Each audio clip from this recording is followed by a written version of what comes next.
Kembali lagi pada tanggal 27 Juli 2023. Pada pagi hari ini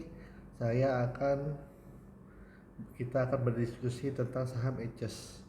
Saham Aegis ini cukup menarik, di mana mulai dari awal tahun sampai akhir tahun secara YTD dia sudah kembali ke titik di mana one year-nya sudah posisi berimbang, tetapi di 3 years itu ada di posisi masih di 1600-an, 1100, dan 5 years Aegis itu juga tidak pernah di bawah 1000, baru di tahun inilah 2023 Aegis sampai berdarah-darah. Oke, kita cari tahu apa penyebabnya. Pertama, finansial Aegis memang mengalami penurunan dari tiap tahun ke tahun. Dari 2018, 2019 turun walaupun revenue naik atau pendapatan naik. 2020 juga net income, profit marginnya juga turun, dan revenue juga turun. Di 2021 sama, mengalami penurunan revenue, tetapi net income naik dan profit margin naik sedikit. Tetapi di 2022 turun kembali, net profit marginnya turun, tapi net income-nya sedikit berimbang dan revenue-nya sedikit naik. Tetapi di tahun 2023 kembali seperti biasa, dia juga turun terus. Tetapi di sini sahabat Yose bisa lihat bahwa walaupun dia penurunan revenue, tetapi segi equity 2018 sampai 2019 itu strike, selalu bertumbuh permodalannya, dan memang kelihatan utang kayak turun. Utang seperti ini alurnya. Itu bentar, sorry, di sini. Jadi utang kalau boleh dibilang cukup stabil, walaupun ada naik dikit, tetapi secara overall ya kalau kita tarik garis sebenarnya utangnya ini ya tidak ada kenaikan signifikan sih. Yang jelas kelihatan di permodalan itu naik signifikan, equity-nya sangat bagus. Dan cash flow juga sangat dijaga. Cuma di 2022 aja yang cash flow-nya terakhir itu berdarah-darah. Mungkin itu yang disebabkan oleh kenapa dari 2000 awal 2023 sampai itu turun. Kalau lihat dari istilahnya dari 3 years-nya. Jadi 2022 karena mungkin cash flow-nya berdarah-darah, revenue-nya dengan net income juga turun, ya cash flow-nya minus, mungkin disitulah orang pikir ini saham tidak menarik. Tetapi kita bukan lihat itunya, kita lihat permodalan dia tambah kuat, equity-nya tambah kuat. Walaupun revenue itu tuh tambah turun, tetapi kita lihat di 2023 Aegis mampu kembali cash flow-nya bagus. Oke, kita lihat case statistik. Kita bisa lihat sebenarnya kalau lihat dari chart ini kelihatannya turunnya lumayan ya, tetapi kita lihat dari case statistik ternyata tidak terlalu berdampak signifikan.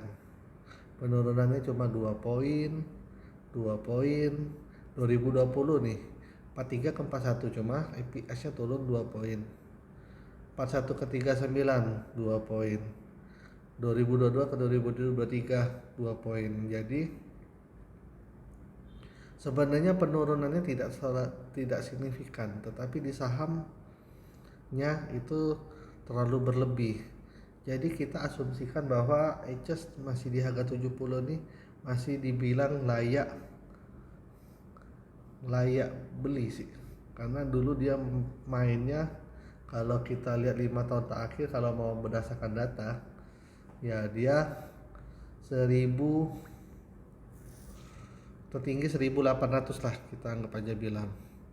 Berarti kalau kita berdasarkan ini, bentar saya hitungkan.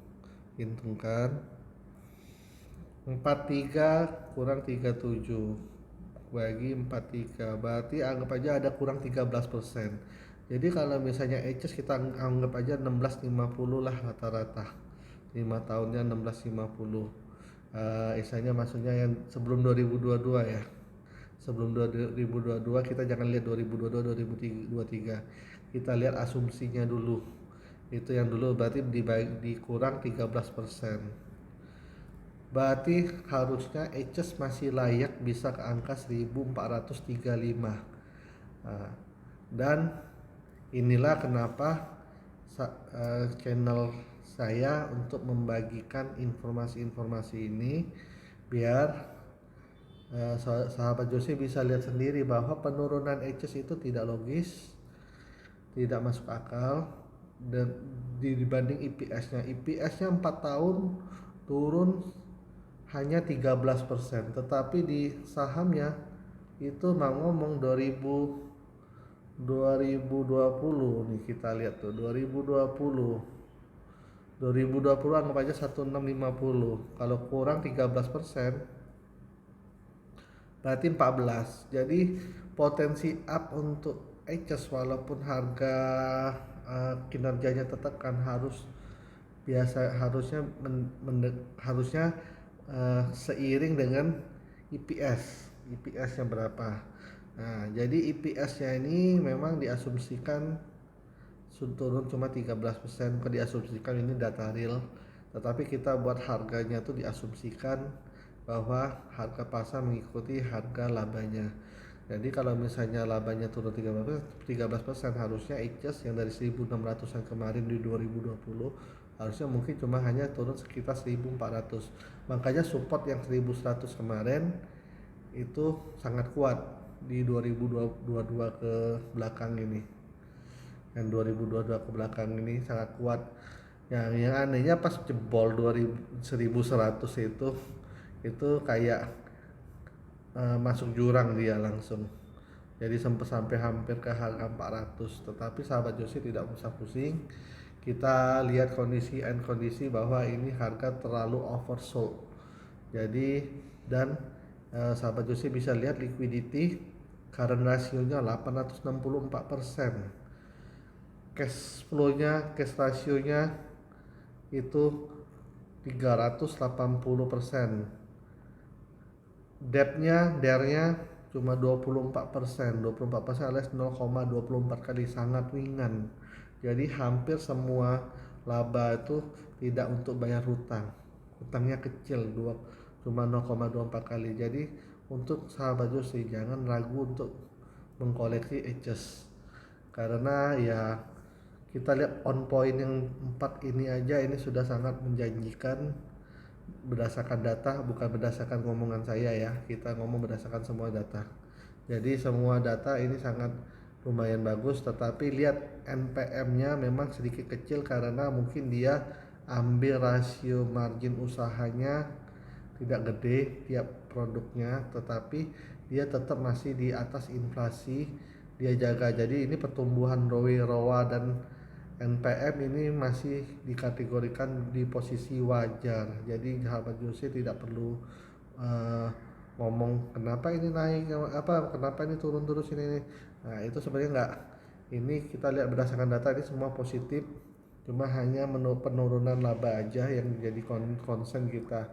Untuk corporate action semua masih on track. Jadi dia komitmen tiap tahun tidak pernah namanya tidak membagi dividen. Jadi untuk secara fundamental sahabat Jose sudah bisa lihat. Oke, kita melaju ke secara teknikal.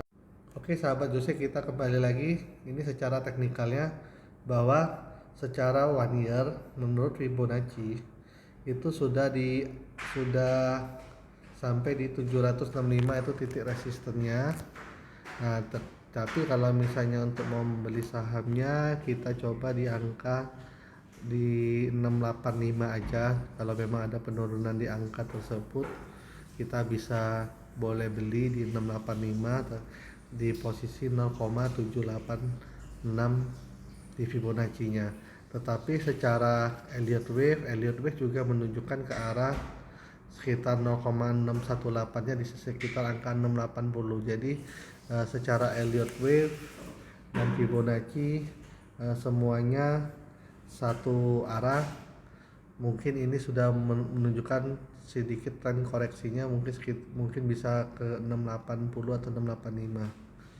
Tetapi kita lihat secara 5 tahun. Bentar.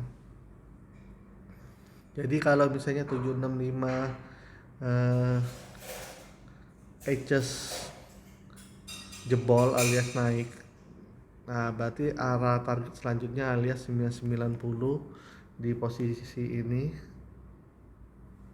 di titik ini itu di harga 990. Dan jika 990 jebol, berarti selanjutnya di 1360.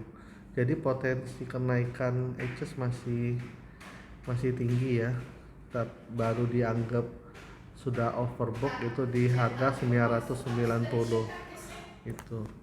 Oke, mungkin itu aja pada pagi hari ini sahabat Jose.